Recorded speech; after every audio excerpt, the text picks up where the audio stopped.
Est-ce que vous avez de l'ordre, les enfants? Ah oui, j'ai oublié de vous dire bonjour. Bon, bonjour à tous d'abord. Bonjour Julie, bonjour Sam, bonjour Pablo. Mais je repose la question. Est-ce que vous avez de l'ordre? Est-ce que vous rangez bien vos jouets après les avoir utilisés? Est-ce que vous rangez votre chambre? Tout en ordre, c'est le nom de l'histoire que nous propose aujourd'hui Yvette.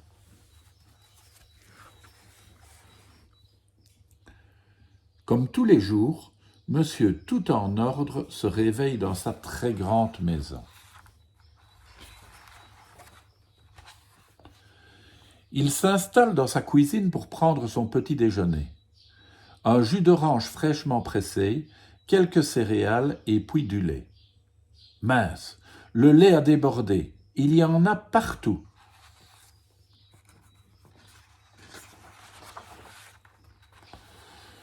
Ce n'est pas grave, car Monsieur Tout en ordre est équipé d'appareils ménagers dernier cri au top de la technologie. La tache de lait est donc épongée en quelques secondes, mais Monsieur Tout en ordre en profite pour nettoyer le reste de la cuisine.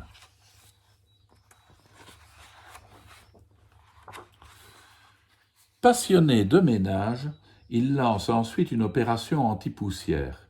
Il part à l'assaut du salon, puis de la bibliothèque, sans oublier la chambre, la salle de bain et le reste de la maison. Après vient le tour du jardin. Il taille les haies, passe la piscine aux Chinois, tond le gazon, nettoie la fontaine et finit par repeindre toute la maison. La propriété de Monsieur Tout en ordre est désormais impeccable et resplendissante. La beauté à l'état propre. Mais quelque chose le chiffonne encore.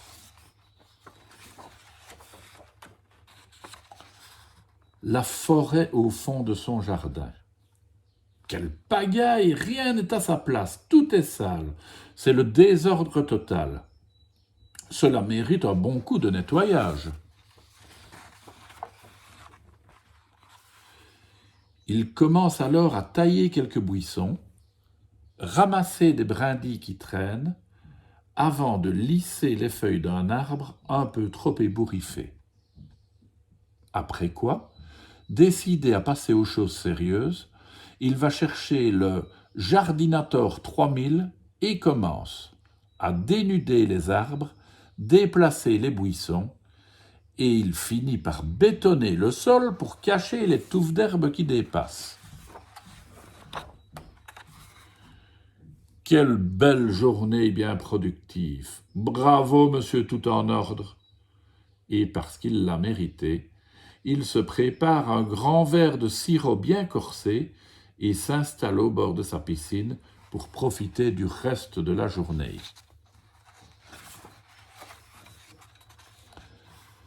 Mais aussitôt, un groupe d'animaux en colère envahit sa table. « Où est passée ma toile ?» s'exclame une petite araignée. « Pourquoi le sol est-il si dur ?» se plaint un ver de terre. « Rendez-nous notre forêt !» crient les animaux en chœur. « Quelle bêtise !» Dans son élan de propreté, Monsieur Tout en ordre n'a pas remarqué que la forêt était habitée. Il réalise son erreur et, plein d'ardeur, se dépêche de réparer les dégâts. Le béton est brisé afin que les vers de terre puissent librement sortir du sol.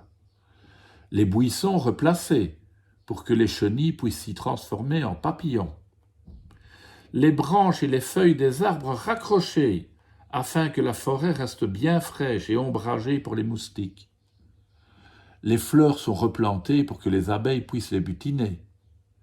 Les feuilles et les brindilles redistribuées afin que les fourmis puissent entretenir leur fourmilière. Et le festin si parfumé des mouches est remis à sa place. La forêt a maintenant retrouvé son aspect initial. Et Monsieur Tout en ordre comprend enfin que la forêt a un ordre bien à elle. Il y règne un équilibre presque invisible, mais très important pour tous. il redécouvre la forêt d'un nouvel œil. Qu'elle est belle! Et parce qu'il n'y a rien de mieux pour resserrer les liens entre voisins, il invite tous ses nouveaux amis à une grande fête dans son jardin. Merci, monsieur tout en ordre. Mais oui, l'ordre, c'est bien, ça permet de retrouver ses jouets, mais trop d'ordre, c'est bizarre quand même, n'est-ce pas? À demain les enfants.